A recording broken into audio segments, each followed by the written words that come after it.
Today on Locked on Rockies, two legendary Colorado Rockies make the Hall of Fame ballot. Any chance that they get in?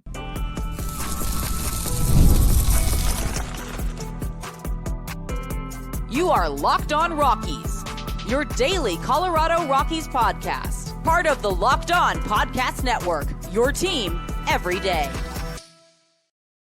Rock on Rockies fans, welcome into the Locked on Rockies podcast for today, the 19th day of November in the year 2024. I'm your host of the Locked on Rockies podcast, Paul Holden, bringing you your daily Colorado Rockies talk right here on the Locked on Podcast Network and on the Locked on Rockies YouTube channel, where you can be part of the show. You can fire off your Rockies hot takes.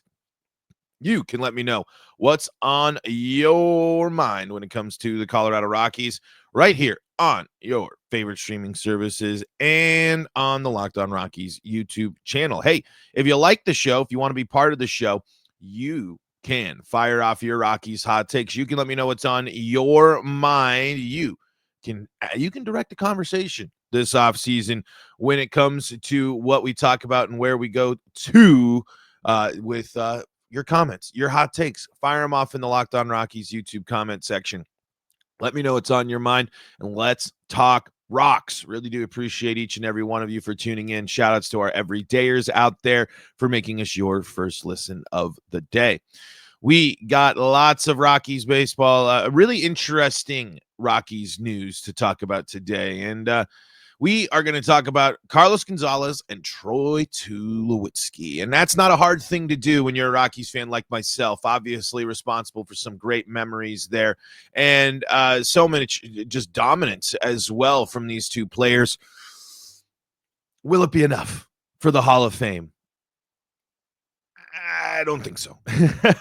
But that does not mean that we should not reflect on their greatness. That does not mean that these players should not be recognized for their greatness. And that doesn't mean we're going to waste any opportunity to talk about two of the greatest Rockies of all time. Before we dive into all of that, I want to let you know that today's episode is brought to you by Gametime.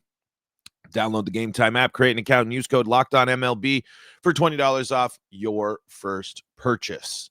So, Cargo, Tulo on the Hall of Fame ballot here. And, you know, initially, I wanted to just do a quick search and be like, yeah, is there a chance? Is there a chance? Is there a chance? And unfortunately, the numbers just aren't going to be there. But it's a reminder, and it's something that we should tell ourselves that it's amazing that how often greatness comes in pairs for the Colorado Rockies. It's amazing how the Rockies usually kind of seem like they do have like two core guys throughout most of their eras, and there's other guys too, but you know, I think the Blake Street Bombers might be a little bit, you know, different, but when I think that, I still think Helton and Galarraga and all that stuff. I know it didn't really match up with those two guys, but it just seems like there's so many times you can point to in Rockies history and point out performing duos, leaders for the team, and Tulo and Cargo are at the top of the list. I think there's a chance, and even with how many other great players the Rockies have seen, I think a good chunk of, I'm going to just say millennial Rockies fans, people that are like my age, you know, closer to my age, I would argue that Cargo is at least a good chunk of the Rockies fandom's favorite player. And because it's one, tacos, obviously, his incredible acting performances in the commercials. But Cargo was someone that when he was someone that when he was up at the dish, there was just there was a sense that something big could happen at any time he had the bat in his hand, whether it be a big clutch home run to drive in multiple runs, whether it be hitting a ball to the moon, all while having one of the best swings of all time. That's you can say what you will about making the Hall of Fame. Carlos González has a Hall of Fame swing. That is, he has one of the sweetest swings that the baseball has ever seen, and it is up there with Ken Griffey Jr.'s. I am not afraid to say that. I am not afraid to put my foot down. I am not afraid to make that statement. Carlos González finishes his career 24.4 WAR specifically there, with 234 home runs, 285 batting average, drove in 785 runs, 122 stolen bases, a 343 OBP, a slugging of 500, an OPS of 843, and an OPS plus of 112. He was a 3-time Gold Glover, 3-time All-Star, 2-time Silver Slugger. He also had a batting title there. His best numbers really came probably right in the middle. Again, playing rode the roller coaster kind of with the Rockies there for that second postseason, and then unfortunately had to deal with playing through the muck, playing through the mud, and of course injury as well. When it came to it, a shortened 2014 season, and then just unfortunately the back end of that career just kind of dipped for Cargo. I don't know how much I don't know if he struggled with the new wave of pitching that came up and started coming into the league there towards the end of his career, but third in MVP voting in 2010, a guy that was hitting, driving in 70 plus runners more than not throughout the season, at least 20 home runs more often than not, a 40 home run season in 2015. Absolute monster numbers in certain situations. Had nearly 200 hits and a 336 batting average in that MVP season back in 2010. It really, really just awesome stuff. Mixed again. It wasn't just the offense. The defense is there. When you win 3 Gold Gloves, that is important. He did it all with the smile on his face, and he did it as a key member of someone that bought in to what the Rockies were doing, and just such a joy to watch someone that makes hitting baseballs look so effortlessly, and that's what I really love to see from Carlos González. Man, you got the cycle, you got the fact that he hit so many just total bombs. I mean, it was just so unbelievable that the Rockies is just awesome. I'm going through a Rockies post here from the Denver Post, looking back on Carlos González's career, and here's what former Rockies GM and then Diamondbacks assistant GM Bob Gebhard told the Denver Post on trading González to the A's. We hated to give him up. Every day he showed you a plus skill that moved him to the top of our prospect list. We had, at the minimum, an everyday player in the big leagues, and I think he's going to be a star. Hit for the cycle there on July 31st in 2010, won that National League batting title in 2010, and then in May of 2012, he hit 4. Remember when he hit 4 home runs in 4 consecutive at-bats? 2015, of course, 40 home runs, hit a 480-foot foul ball there. That's a really fun little trip down memory lane there with Carlos González on this Denver Post piece from a couple years ago. Carlos González, a look back at the all-star outfielder's career in Colorado.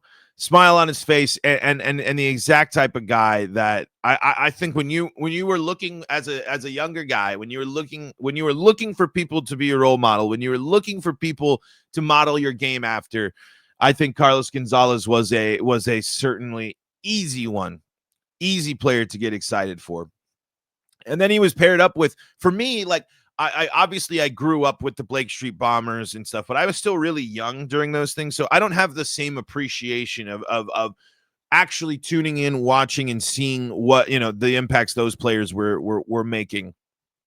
Obviously, Larry Walker was someone that stuck with me for my whole life, but it was Tulo, it was Cargo that really helped cement this love of the Rockies. I mean, especially because all that stuff's great about Cargo.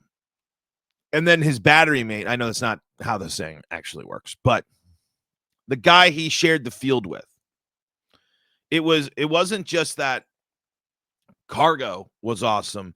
It was Tulo was really awesome. And then the Rockies had the combo. And that's something that the Rockies, the modern day Rockies, are looking to build, I think, with Doyle and Tovar.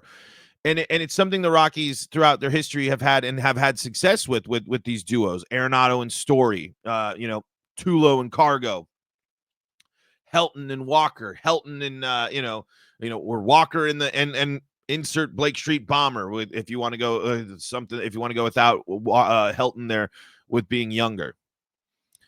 The point is, these guys were special, and we haven't even gotten to Troy Tulowitzki. So let's wax poetic about Troy Tulowitzki here, coming up in segment number 2 of today's episode of Locked On Rockies.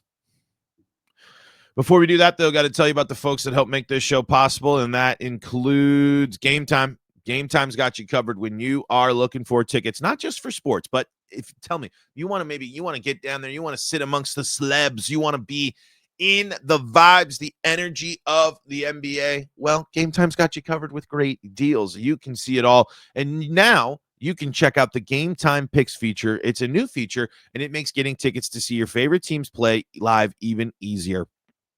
Gametime Picks filters out the fluff to show you only incredible deals on great seats, so you don't have to waste time searching through thousands of tickets.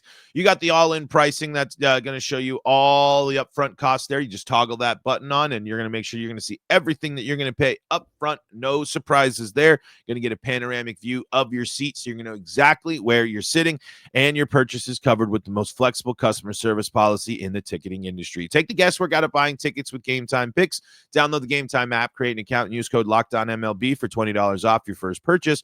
Terms do apply. Again, create an account and redeem code LOCKEDONMLB for $20 off. Download Gametime today. What time is it? Game time.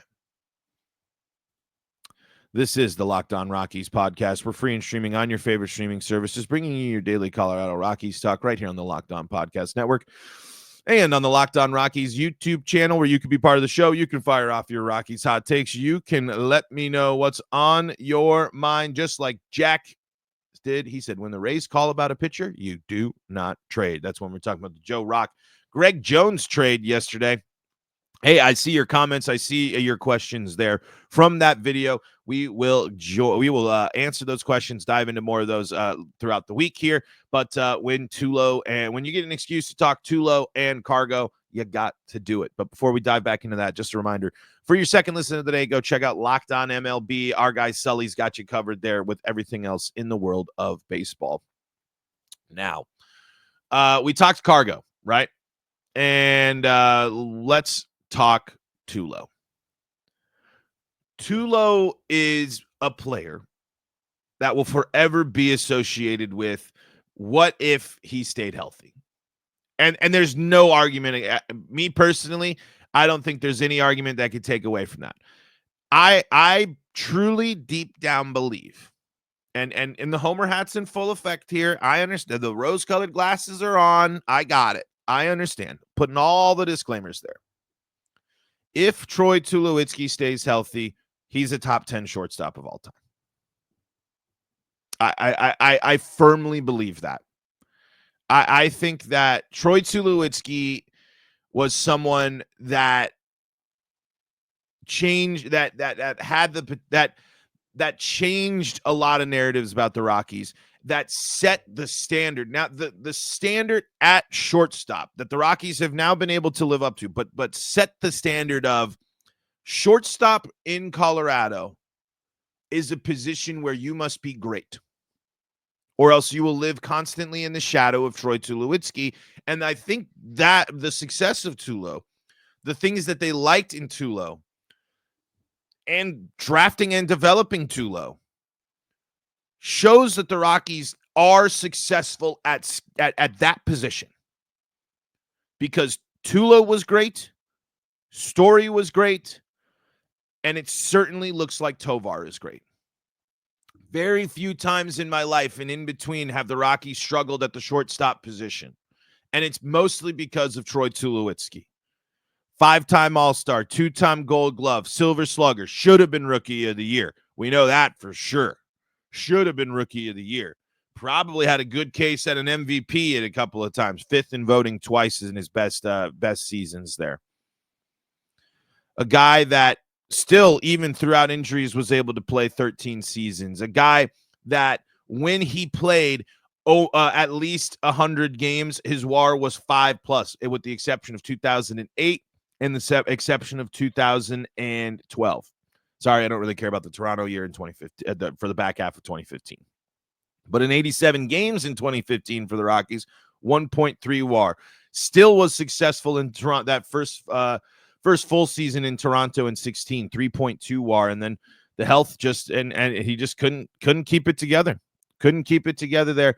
But that doesn't negate the fact that from 2007 to 2014, before the split season where he's traded in 2015, he's got the 2 years of 0.8 WAR and 0.4. He played 47 games in 2012 where he had that 0.4, 101 games in 2008 with that 0.8. From 2009 to 2011, he at minimum was finishing the seasons with at least 6 WAR. 6.5 in 2009, 6.7 in 2010, 6.2 in 2011. Back-to-back seasons of 5 WAR in 13 and 14. It wasn't the fact that he was just good. It was the fact that when healthy on the field, Troy Tulowitzki was one of the best players in baseball. Just to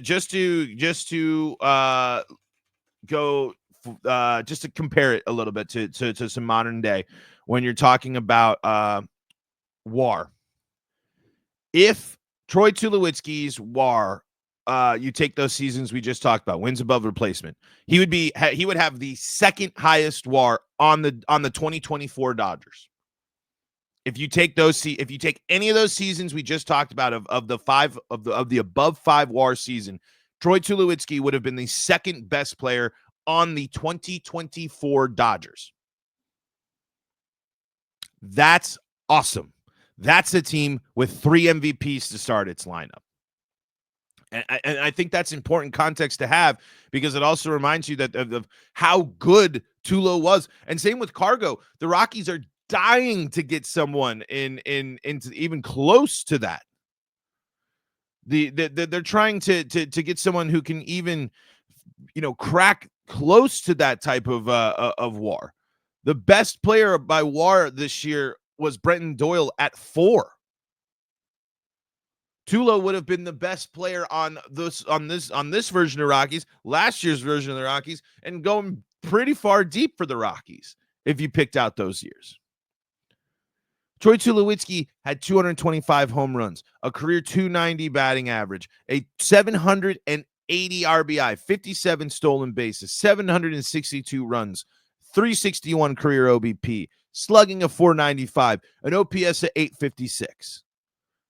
Troy Tulowitzki was incredible. Troy Tulowitzki brought the pulse. Troy Tulowitzki was robbed of Rookie of the Year. He was a special baseball player that changed the narrative, changed the game, changed the reputation of the Colorado Rockies. Troy Tulowitzki was a big reason why it was cool to be a Rockies fan. Troy Tulowitzki was huge in October 2007, 6.8 WAR, his best season of his career, 177 hits, 104 runs, 33 doubles, 24 home runs, 99 RBI, 57 walks that season, 291 batting average, 359 OBP, 479 slugging, an OPS of 838. Should have been Rookie of the Year, without a doubt. When you look at these two players, you're reminded that baseball excellence has happened in Colorado. Baseball excellence can happen in Colorado. Good players can be drafted and developed and created in this team. Obviously, it's different situations. I understand that. But these two guys give you the reminder that that greatness can come. That teams like the Rockies can have great players. Hall of Fame, though, both of these guys are going to come up short.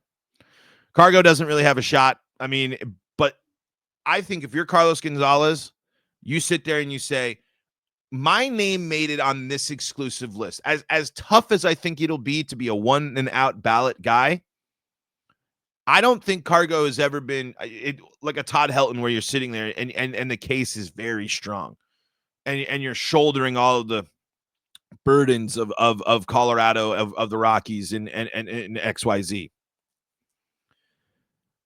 But it's another reminder that Carlos González needs to be recognized by the Rockies. There might not be, he might firmly plant himself in the hall of very good, and that's okay. But that doesn't mean the Rockies shouldn't recognize him. And the same goes for Tulo. Tulo has had a case. But then when you look at it compared overall, he just isn't in that upper. He's in that. It's kind of like if it was a 3-tier system with the first tier being Hall of Fame for sure. Tulo's in that second tier where it's like if you squint, if you look, if you put some context, if you do that, there's an argument. Right now, Tulo, statistically wise, is in the Marcus Semien range, Omar Vizquel range, the Carlos Correa range, Nomar Garciaparra. That's where he ranks in terms of all-time WAR. So really, really, really great players, but not necessarily in the Hall of Fame. Obviously, Correa's still got some chance to work on that. Lindor's in that conversation as well. Jimmy Rollins there as well. Did Jimmy Rollins make it to the Hall of Fame? I can't remember if he did. MVP, 3 times All-Star, 2008 World Series champ, 4 times Gold Glove. I can't remember if he's still on the ballot or not. But regardless, that's where overall Tulo ranks. And that's still great company. That's still awesome company. Tulo has a good argument to make that, hey, I'm worthy of recognition. But with how picky the Hall is, ain't gonna happen. And just if you were curious to compare a little bit with the Rockies' other 2 Hall of Famers, Larry Walker, career 72.7 WAR, 383 home runs, 313 batting average, over 1,300 RBI, 230 stolen bases, a career OBP of 400, slugging of 565, an OPS of 965, MVP, 5-time All-Star, 7-time Gold Glove, 3-time Silver Slugger, 3 times batting title. You ain't touching Larry. And then for Todd, 61.8 career WAR, 369 home runs, 316 batting average, 1,400 RBI, 37 stolen bases. What a difference there. 414 OBP, slugging of 539, and OPS of 953. Also in that time, 5-time All-Star, 3-time Gold Glove, 4-time Silver Slugger, and a batting title.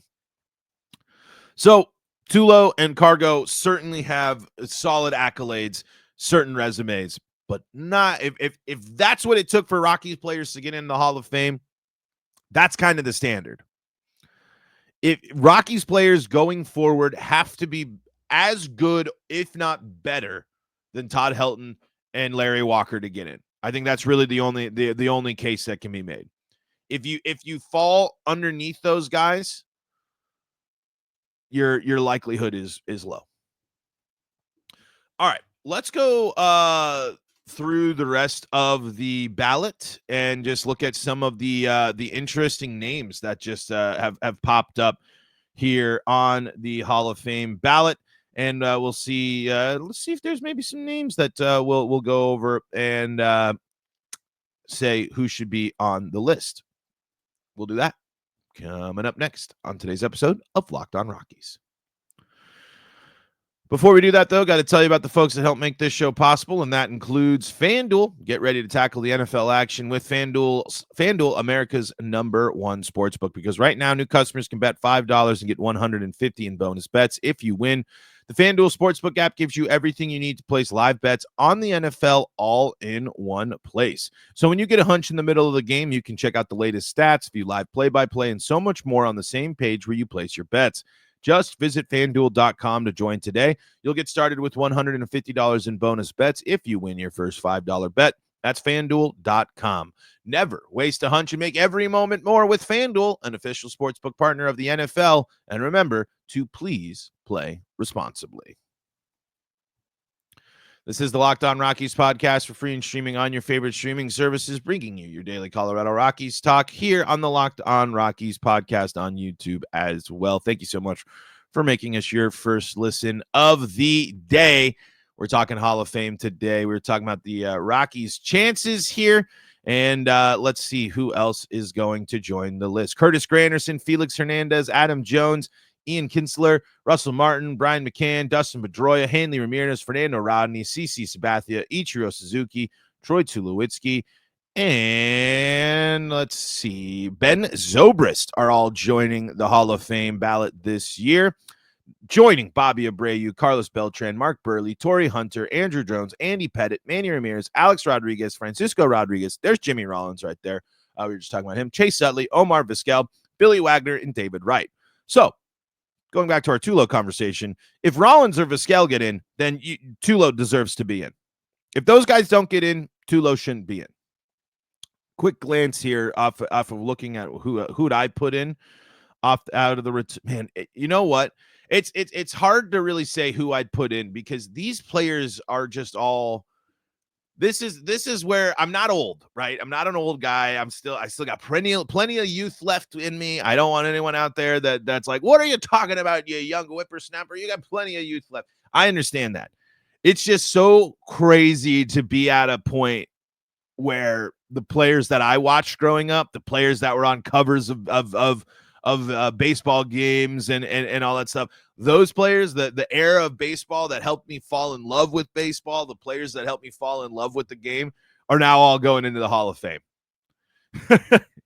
and if you ask me, there is a unanimous candidate. I think there are two guys that'll probably, I don't know if it'll be unanimous first ballot for both of these guys, but there is someone, a new member of this that should be, every single person should vote for him first ballot, no matter what. If Ichiro is not a unanimous first ballot Hall of Famer, that's a problem. That is someone out there using their vote, being smarmy, doing whatever stuff. Ichiro Suzuki is one of the greatest baseball players to ever live. Ichiro Suzuki is one of the most important baseball players to ever live. I mean, there is just so much tied up into what Ichiro has done, not only for the game, but for growing the game, for sticking with the game for as long as he has, for the milestones that he's set, for what he's meant to the game of baseball for so many fans. There's without a doubt in my mind. And then that's just the sub. Then you're going to go focus on the fact that Ichiro was literally the definition of a five-tool player. Great on defense, speed, batting, base stealing. I mean, baseball IQ out the wazoo. If you are a voter and you can sit there and confidently say that Ichiro Suzuki is not a Hall of Famer, the only reason you're doing that is because you're sitting there and saying, he'll get in there next time. That is the only argument that I can conceivably see against Ichiro. A lot of these guys, I think, will have stuff, there might be, a couple of things that come in. I think it's going to be really tough to get in, and then mixed with some of these other guys who I think got solid chances. It'll be really interesting to see how the pair of Phillies, Jimmy Rollins and Chase Utley, do here. And some of these other guys who are going to be facing their last, I can't remember how many of these guys are facing their last possibility. And if any of them are, I really hope that they're able to get in. I'm a big Hall guy. Personally, I think you should celebrate your greatness, and there's been so much greatness in baseball and so many players that I believe are deserving of Hall of Fame status. But I don't have a vote. Another guy I think that's going to have a really good chance coming from the newcomers here is CC Sabathia. Yankees, legendary pitcher. I think that's going to help. Fernando Rodney will be an interesting one as well when you're talking about just longevity. Some really, really interesting names here. But on first glance, when I look at a lot of the 2025 class, the newcomers, I see a lot of Hall of really, really good. Might not necessarily make the Hall of Fame. But Ichiro should be a unanimous first ballot Hall of Famer without a doubt. All right, folks, that's going to do for today's episode of Locked On Rockies. Thank you so much for making us your first listen of the day. We really appreciate that. We are going to be back in action tomorrow. We'll be answering some questions from the comment section. So if you got stuff on your mind, if you have questions you want to ask Rockies fans, let me know in the Locked On Rockies YouTube comment section. You guys can help steer the conversation. You can let me know what's on your mind this offseason and throughout the regular season as well. So don't miss out. The Locked On Rockies YouTube comment section, best place to go to fire off those Rockies hot takes. And until next time, this is Paul Holden. Wait, before I leave, got to give you the other spiel. If you're your second listen of the day, go check out Locked On MLB. Our guy Sully's got you covered there with all things Major League Baseball. And if you need more Colorado sports coverage, Locked On Broncos, Locked On Avalanche, Locked On Nuggets, and Locked On Buffs, free and streaming on your favorite streaming services. Until next time, I'm Paul Holden saying so long from the Locked On Rockies podcast.